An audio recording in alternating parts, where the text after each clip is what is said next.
بسم اللہ الرحمن الرحیم۔ السلام علیکم ورحمۃ اللہ وبرکاتہ۔ آج ہم سورۃ بقرہ کی 47ویں آیت سے بالکل ایک نئے موضوع کا آغاز کر رہے ہیں۔ یہاں سے اللہ تعالیٰ نے قرآن پاک میں بنی اسرائیل کی پوری تاریخ، ان کی نفسیات، ان کے عروج و زوال کو تفصیلات سے بیان کیا ہے۔ دیکھیں، یہ کوئی عام تاریخی کہانی یا قصہ نہیں ہوتا، بلکہ یہ ایک ایسا آئینہ ہے جس میں ہم یعنی امت مسلمہ کے لوگ خود کو دیکھ سکیں۔ یعنی یہ پوری قوم یا رہتی دنیا تک کے انسانوں کے لیے ایک مکمل کیس اسٹڈی ہے۔ یہ وہ واحد ایسی قوم ہے جس پر بہت سی آزمائش آئیں، ہر طرح سے آزمائشیں آئیں اور ان پر بے شمار نعمتیں بھی کی گئیں، جن کا ذکر آگے پھر تفصیل سے آئے گا۔ تو سب سے پہلے ہم اس آیت کو 3 خوبصورت حصوں میں سمجھنے کی کوشش کرتے ہیں۔ سب سے پہلا حصہ جس میں اللہ تعالیٰ نے فرمایا یا بنی، سب سے پہلے آیت کو پڑھ لیتے ہیں تاکہ سمجھ آئے۔ اللہ تعالیٰ نے فرمایا یا بنی اسرائیل اذکروا نعمتی التی انعمت علیکم وانی فضلتکم علی العالمین۔ اے بنی اسرائیل، میری اس نعمت کو یاد کرو جو میں نے تم پر انعام کی اور تمہیں عالمین پر فضیلت دی۔ اب سب سے پہلے ہے بنی اسرائیل یا بنی اسرائیل۔ اب اسرائیل کا مطلب ہے اللہ تعالیٰ کا پیارا بندہ۔ یہ لقب حضرت یعقوب علیہ السلام کا تھا۔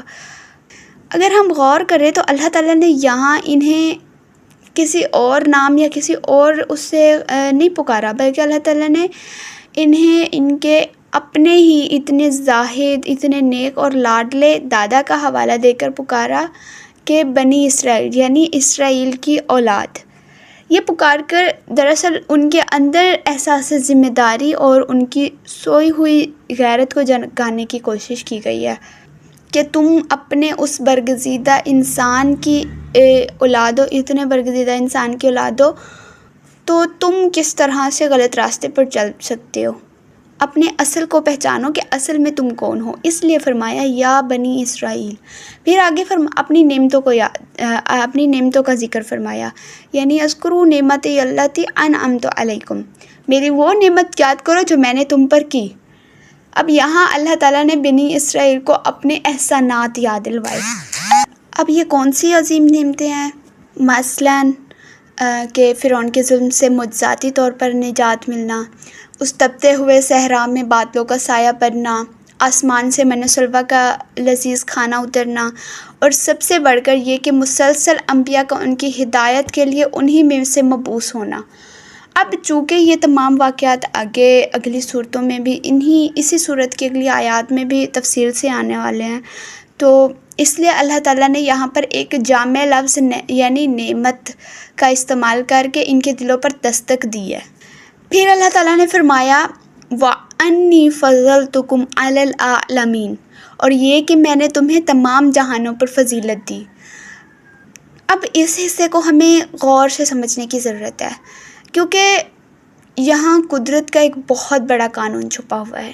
اللہ تعالیٰ فرما رہے ہیں کہ میں نے تمہیں فضیلت دی، لیکن یاد رکھیں یہ بات کہ اللہ تعالیٰ کے ہاں فضیلت کوئی خاندانی جاگیر یا نسلی وراثت نہیں ہوتی۔ یہ برتری انہیں کسی خاص خون، رنگ یا قبیلے کی وجہ سے نہیں ملی، بلکہ یہ صرف و صرف اطاعت الہی اور حق کے مشن سے وفاداری کی وجہ سے تھا۔ انہوں نے وہ کام کیا، اس لیے انہیں یہ فضیلت دی گئی، لیکن جیسے ہی انہوں نے یہ چھوڑا، فضیلت ختم۔ اللہ تعالیٰ کا یہ اصول ہے کہ ہمیشہ فضیلت اپنے ساتھ ایک بڑی ذمہ داری بھی لے کر آتی ہے۔ بنی اسرائیل جب تک اس ذمہ داری پر قائم رہے، وہ کائنات کے امام بنے رہے، لیکن جیسے ہی انہوں نے اللہ تعالیٰ کے احکامات کو پس پشت ڈال دیا اور دین کو اپنی خواہشات کے سانچے میں ڈال دیا اور اپنے انبیاء کی نافرمانی شروع کر دی، تو وہ اس منصب سے اس کے نااہل ہو گئے، اس منصب کے۔ چنانچہ اللہ تعالیٰ نے یہ فضیلت ان سے ہمیشہ کے لیے چھین لی اور ایک دوسری امت یعنی امت محمدیہ کے سپرد کر دی۔ جیسا کہ صورت آل عمران میں بھی آ جائے گا کہ اللہ تعالیٰ نے امت محمدیہ کے بارے میں فرمایا کہ تم بہترین امت ہے جو لوگوں کی ہدایت کے لیے نکالی گئی ہے۔ اب یہاں پر ہمارے لیے بھی لمحہ فکریہ ہے کہ امامت اور فضیلت کا یہ تاج اب چونکہ ہمارے سر پر آ گیا، یہ ہمارے لیے فخر کی بات ضرور ہے، لیکن اس سے بڑا ایک امتحان بھی ہے ہمارے لیے، جیسا کہ بنی اسرائیل کے لیے بھی تھا، کہ ہم اس ذمہ داری کو کتنا نبھاتے ہیں۔ ہم بھی صرف مسلمان رہ کر اس فضیلت کو برقرار نہیں رکھ سکتے، بلکہ ہمیں وہ ذمہ داری نبھانی ہے۔ اب ہمارے ہاتھ میں فیصلہ ہے کہ ہم بنی اسرائیل کی طرح نافرمانی کا راستہ چن کر اس نعمت کو جتنی بڑی اللہ تعالیٰ نے ہمیں دی ہے اس کو ختم کر دیتے ہیں، یا اللہ تعالیٰ کے شکر گزار بندے بن کر اس امامت کا حق ادا کرتے ہیں۔ یعنی جس طرح یہ بنی اسرائیل کو اس وقت اس تمام عالم پر فضیلت دی گئی تھی اور ان کے ساتھ ذمہ داری بھی تھی، تو اللہ تعالیٰ کہہ رہے ہیں کہ ان سب نعمتوں کو یاد کرو۔ اب ہم اگلی آیت پر چلتے ہیں۔ جیسا کہ اللہ تعالیٰ نے 47ویں آیت میں بنی اسرائیل کو ان کی فضیلت یاد دلوائی، لیکن یہاں پر اس آیت میں 48ویں آیت میں اللہ تعالیٰ نے یہاں پر ان کے ایک بہت بڑے وہم اور مبالغے کو دور کیا ہے۔ ان کا یہ بہت بڑا وہم تھا کہ انہوں نے یہ سوچنا شروع کر دیا تھا کہ چونکہ ہم اتنے بڑے عظیم انبیاء کی اولاد ہیں، اس لیے ہم دنیا میں جو مرضی کرتے رہیں، آخرت میں ہمارے بزرگ ہمیں بخشوا ہی لیں گے، ہمیں بچا لیں گے۔ آیت نمبر 48 ان کے اسی جھوٹے سہارے اور وہم کو بہت ہی اچھی طرح سے مسترد کرتی ہے۔ اللہ تعالیٰ فرماتے ہیں وَاتَّقُوا يَوْمًا لَا تَجْزِي نَفْسٌ عَن نَفْسٍ شَيْئًا وَلَا يُقْبَلُ مِنْهَا شِفَاعَةٌ وَلَا يُؤْخَذُ مِنْهَا عَدْلٌ وَلَا هُمْ يُنصَرُونَ، یعنی اور ڈرو اس دن سے جب کوئی جان کسی دوسری جان کے کام نہیں آئے گی، اور نہ ہی ان کی طرف سے کوئی سفارش قبول ہوگی، اور نہ ہی ان میں سے کوئی فدیہ لیا جائے گا کسی سے، اور نہ ہی ان کی مدد کی جائے گی۔ اب دیکھا جائے تو اللہ تعالیٰ نے یہاں اپنی آخرت کی جو عدالت ہے اس کے 4 اصول بتائے ہیں۔ وہ کون سے اصول ہیں؟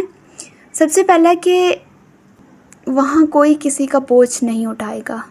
دوسرا، وہ اکیلے جواب دہ ہوں گے۔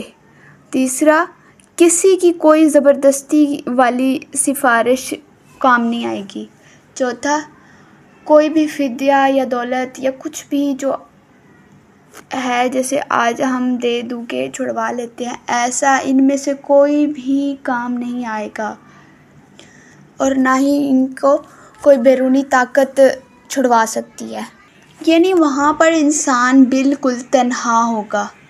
اب یہاں پر جو سب سے اہم سمجھنے والی بات ہے وہ یہ ہے کہ آج ہمارے بھی یہی وہم ہے، ہم بھی انہی وہموں کا شکار ہیں۔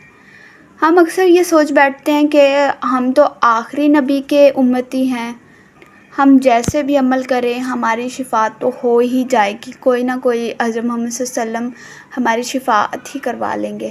شفاعت کا تصور ہے جو آگے جا کے بیان ہوگا، لیکن کس طرح سے ہوگی اسے پھر ہم آگے جا کے ڈیٹیل میں بیان کریں گے۔ لیکن یہ وہم میں رکھنا کہ ہم کچھ بھی کریں، جیسے بھی اعمال انجام دیں، لیکن ہماری شفاعت ہو جائے گی، یہ کنسیپٹ بالکل ہی غلط ہے۔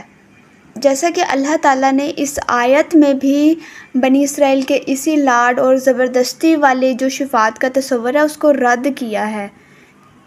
یعنی اس آیت میں جو ہمیں پیغام دیا جا رہا ہے وہ بالکل صاف طریقے سے دیا جا رہا ہے کہ نجات اور فضیلت ہمیشہ عمل سے ہی ملتی ہے، صرف وارث ہونا یا نام سے یہ بالکل بھی شفاعت کا تصور بہت ہی غلط تصور ہے۔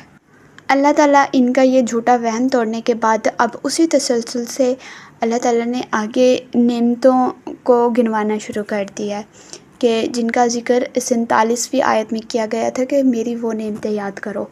اب یہاں پر وہ پہلی سب سے بڑی نعمت گنوائی جا رہی ہے جس کے بارے میں اللہ تعالیٰ نے فرمایا وَإِذْ نَجَّيْنَاكُمْ مِنْ آلِ فِرْعَوْنَ يَسُومُونَكُمْ سُوءَ الْعَذَابِ، اور یاد کرو جب ہم نے تمہیں فرعون کے لوگوں سے نجات دی جو تمہیں بڑا دکھ دیتے تھے۔ یذبحون ابناءکم ویستحیون نساءکم وفی ذالکم بلاء من ربکم عظیم.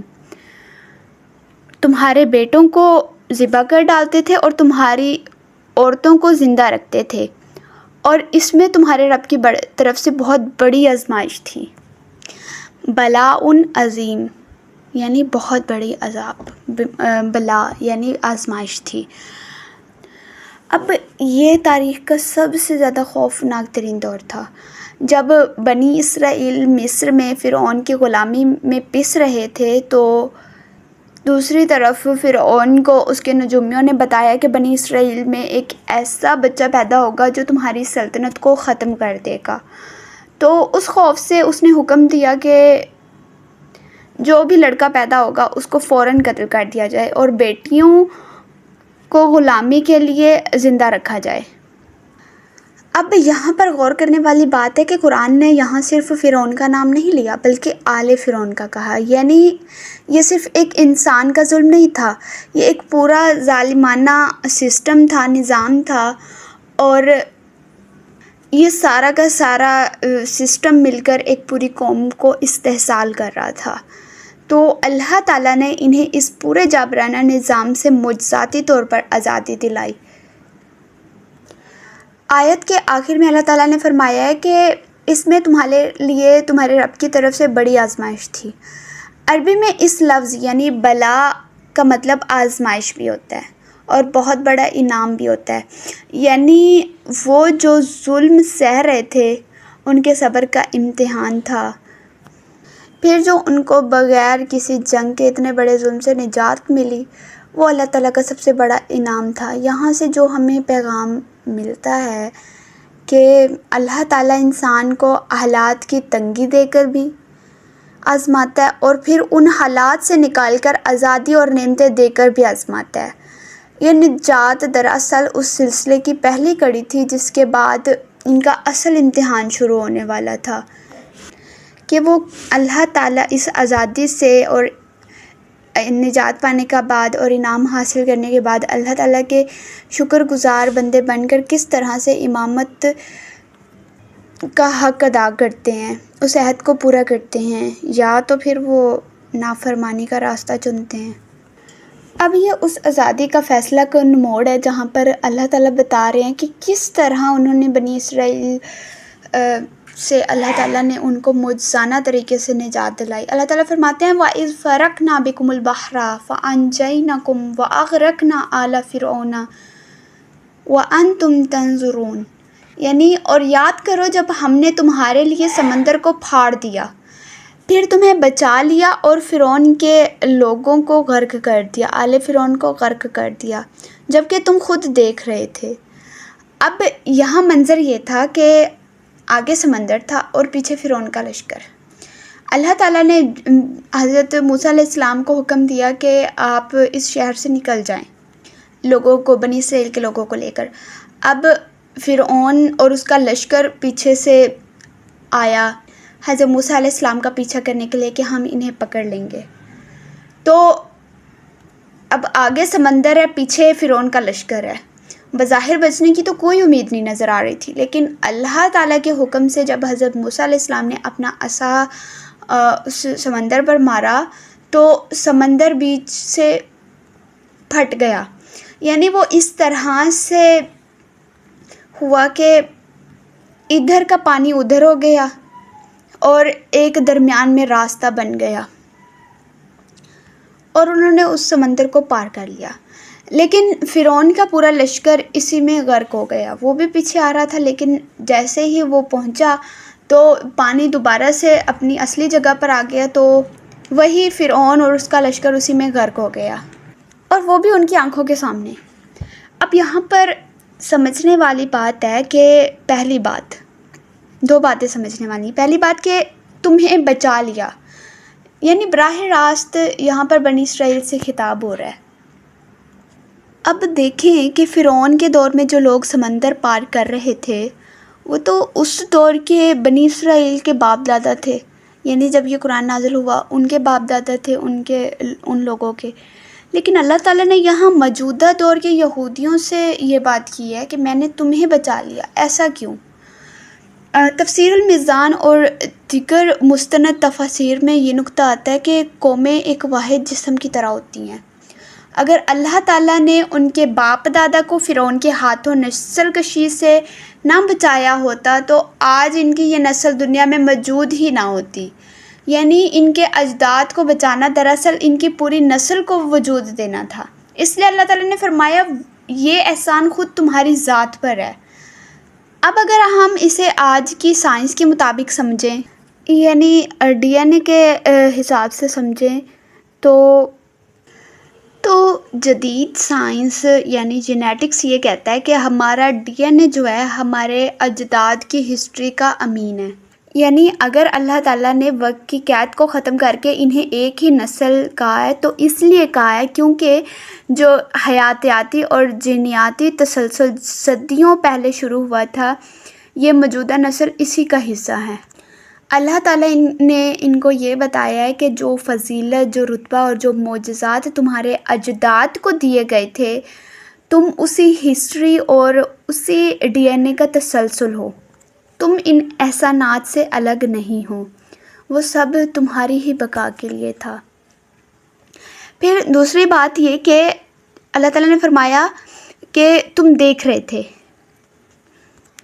اپنے سب سے بڑے اور طاقتور دشمن کو اپنی آنکھوں کے سامنے مٹی میں ملتے ہوئے دیکھنا انسان کو ایک بہت بڑا ذہنی اور نفسیاتی سکون دیتا ہے۔ اللہ تعالیٰ انہیں یاد دلوا رہے ہیں کہ میں نے تمہیں وہ دن دکھایا تاکہ تمہارے دلوں میں سے جو فرعون کا خوف ہے وہ نکلے اور ہمیشہ کے لیے تم اللہ تعالیٰ کے شکر گزار بنو۔ یعنی یہ آیت ہمیں سبق دیتی ہے کہ جب انسان ہر طرف سے نا امید ہو جائے، اسے کچھ بھی راستہ نہ مل رہا ہو، تو اللہ تعالیٰ وہاں سے بھی راستے نکال دیتے ہیں جہاں سے عقل کو یقین ہی نہ ہو۔ یعنی بنی اسرائیل نے اللہ تعالیٰ کا یہ احسان اپنی بقا کی شکل میں دیکھا۔ اب ان کا یہ امتحان تھا کہ وہ اس معجزانہ طریقے سے جو نجات ملی ہے اس کے بعد اللہ تعالیٰ کی کتنا حکم مانتے ہیں۔ اب اللہ تعالیٰ نے پھر انہیں ان کا عظیم معجزہ یاد دلوانے کے بعد، ان کو وجود کو نئی بقا اور زندگی دینے کے بعد، اللہ تعالیٰ اب ان کی مادی نجات کو یاد دلا رہے ہیں۔ یعنی ان کی وہ مادی نجات دلانے کے بعد اب اللہ تعالیٰ ان کے ایمان، ان کی عقل اور ان کی نفسیات کا ایک امتحان شروع ہو رہا ہے۔ یہاں پر اللہ تعالیٰ فرماتے ہیں وَإِذْ وَعَدْنَا مُوسَىٰ 40 لَيْلَةً ثُمَّ اتَّخَذْتُمُ الْعِجْلَ مِن بَعْدِهِ وَأَنْتُمْ ظَالِمُونَ۔ اور یاد کرو جب ہم نے موسیٰ سے 40 راتوں کا وعدہ کیا، پھر تم نے ان کے پیچھے بچھڑے کو معبود بنا لیا اور تم ظالم تھے۔ اب اس واقعے کا پس منظر یہ تھا کہ دیکھا جائے واقعے کو تو جب بنی اسرائیل کو اللہ تعالیٰ نے فرعون کے ظلم سے نجات دے دی تو اب انہیں عملی زندگی گزارنے کے لیے کسی شریعت، کسی قانون اور الہی کتاب کی ضرورت تھی۔ چنانچہ اللہ تعالیٰ نے حضرت موسیٰ علیہ السلام کو طور سینا پر بلائے تاکہ انہیں تورات عطا کی جائے۔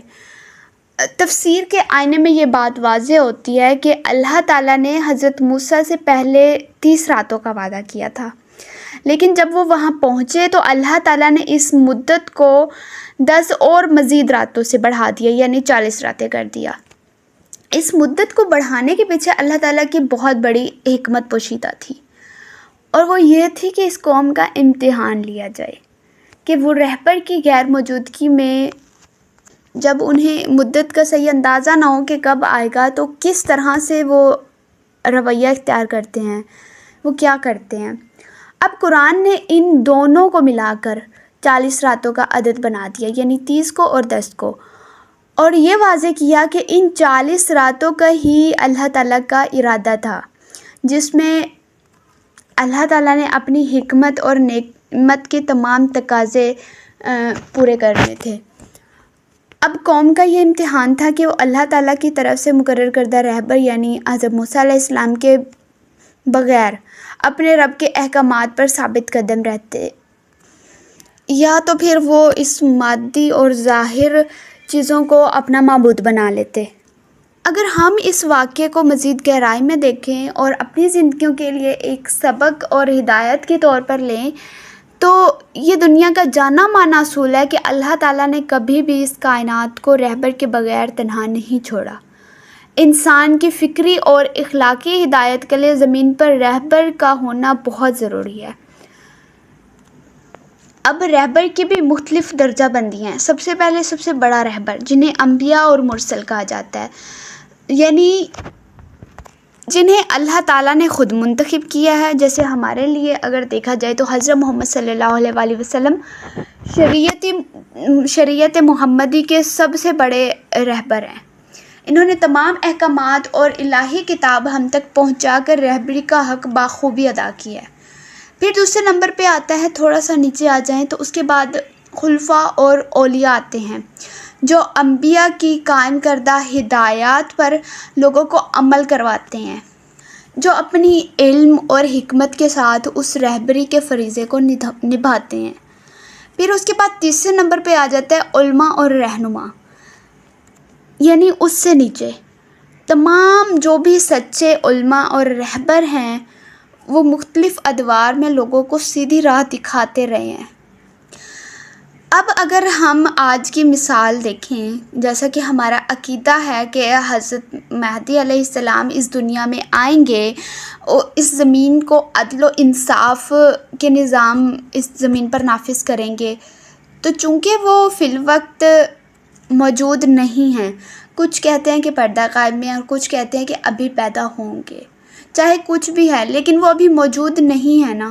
تو اب ہمیں خود دیکھنا ہے کہ ہم ان کی غیبت اور ان کی غیر حاضری میں کیا کرتے ہیں، کہ کہیں ہمارا رویہ بھی بنی اسرائیل جیسا تو نہیں ہے کہ جب حضرت موسیٰ طور پر گئے تو بنی اسرائیل نے صبر کرنے کی بجائے مادی چیزوں یعنی سونے کے بچھڑے کو دیکھا، اس کی آواز سنی اور اسے اپنا معبود بنا لیا۔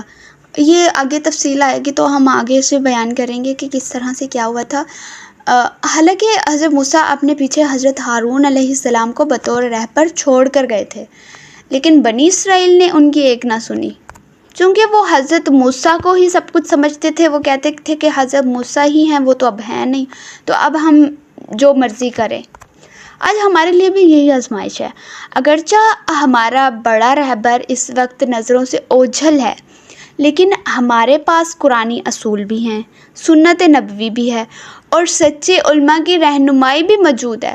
تو اب یہ سوال ہے کہ ہم عقل، تدبر اور فکر سے کام لیتے ہوئے حق کی پیروی کریں یا پھر بنی اسرائیل کی طرح دنیا پرستی، مال و دولت اور عارضی مادی فائدوں کو اپنا معبود بنا لیں۔ اللہ تعالیٰ نے جب فرمایا کہ تم نے بچڑے کو معبود بنا لیا تو یہ جھنجھوڑنا صرف 3000 سال پہلے کے لوگوں کے لیے نہیں تھا اور نہ ہی صرف نزول قرآن کے وقت کے لوگوں کے لیے تھا، بلکہ یہ قیامت تک آنے والی تمام نسلوں کے لیے ایک تنبیہ ہے، کیونکہ قرآن ہر دور کے انسانوں کے لیے ہدایت ہے۔ اس کے بعد اللہ تعالیٰ نے آیت کے آخر میں فرمایا وَأَنْتُمْ ظالمون، یعنی تم ظالم تھے، تم نے اپنے اوپر ظلم کیا۔ کس طرح سے؟ کہ جب انسان کے پاس اللہ تعالیٰ کی طرف سے ہدایت موجود ہو، سب کچھ موجود تھا، لیکن پھر بھی انہوں نے حق کو چھوڑ کر باطل اور مادی چیزوں کے پیچھے بھاگنا شروع کیا، تو وہ کسی اور پر نہیں بلکہ خود اپنے نفس پر انہوں نے ظلم کیا، کسی اور کا انہوں نے کچھ بھی نہیں بگاڑا۔ اب پچھلی آیات میں بنی اسرائیل کو اللہ تعالیٰ نے ان کی نعمتیں یاد دلوانے کے بعد اور ان نعمتوں کے بعد انہوں نے جو انحراف کیا ان سب کو بتانے کے بعد اب عقل تو یہی کہتی تھی کہ اتنی بڑی سرکشی کے بعد انہیں فوراً شاید عذاب کا حکم آئے گا، لیکن یہاں اللہ تعالیٰ کی صفت رحمانیت جو ہے نا، بے پناہ اللہ تعالیٰ کا کرم وہ سامنے آتا ہے۔ اللہ تعالیٰ فرماتے ہیں ثم عفونا عنکم من بعد ذلک لعلکم تشکرون، پھر اس کے بعد ہم نے تمہیں معاف کر دیا تاکہ تم شکر گزار بنو۔ یعنی اگر دیکھا جائے تو جتنی بڑی انہوں نے ناشکری کی اور شرک کیا، اس کے بعد تو ان پر عذاب نازل ہونا چاہیے تھا، لیکن یہاں قرآن اللہ تعالیٰ کی اس عظیم صفت کا تعارف کرواتا ہے جو اللہ تعالیٰ کے غضب پر غالب ہے، یعنی اس کا عفو و درگزر۔ اللہ تعالیٰ نے فرمایا پھر اس کے بعد ہم نے تمہیں معاف کر دیا۔ اب یہ عفو جو ہے نا، یہ عربی زبان کا لفظ ہے جس کا صرف مطلب یہ نہیں ہے کہ گناہ کو بخش دینا، بلکہ اس کے اندر سے وہ گناہ کے اثرات کو بھی مٹا دینا۔ اللہ تعالیٰ نے بنی اسرائیل کو یاد دلایا کہ تمہاری اتنی بڑی سرکشی کے باوجود ہم نے تمہیں ہلاک نہیں کیا، تمہاری نسل اور وجود کو ختم نہیں ہونے دیا، بلکہ تمہیں توبہ اور اصلاح کا ایک اور موقع فراہم کیا۔ لیکن یہ معافی اور مہلت بغیر کسی مقصد کے نہیں تھی۔ آیت کے آخر میں اللہ تعالیٰ نے فرمایا لعلکم تشکرون، یعنی تاکہ تم شکر گزار بنو۔ اب یہاں پر شکر کا مطلب صرف یہ نہیں ہے کہ زبان سے الحمدللہ کہنا یا زبانی شکریہ ادا کرنا، بلکہ عملی شکر ہے۔ یعنی اللہ تعالیٰ نے جو تمہیں تمہارے وجود کو نجات دی اور تمہیں معافی کی اتنی بڑی نعمت عطا کی، تو اس کا حقیقی شکر یہ ہے کہ اب تم اپنی زندگیوں کو بدل لو، اپنے اندر کی اس سرکشی کو ختم کرو اور اس الہی عہد پر پکے ہو جاؤ جس کا تم سے وعدہ کیا گیا تھا، تم نے جس کا وعدہ کیا تھا کرنے کا۔ اللہ تعالیٰ سے دعا ہے کہ اللہ تعالیٰ ہمیں قرآن کو اس طرح سے سمجھنے، اس پر عمل کرنے کی توفیق عطا فرمائے جس طرح سے سمجھنے اور اس پر عمل کرنے کا حق ہے۔ آمین۔ خدا حافظ، فی امان اللہ۔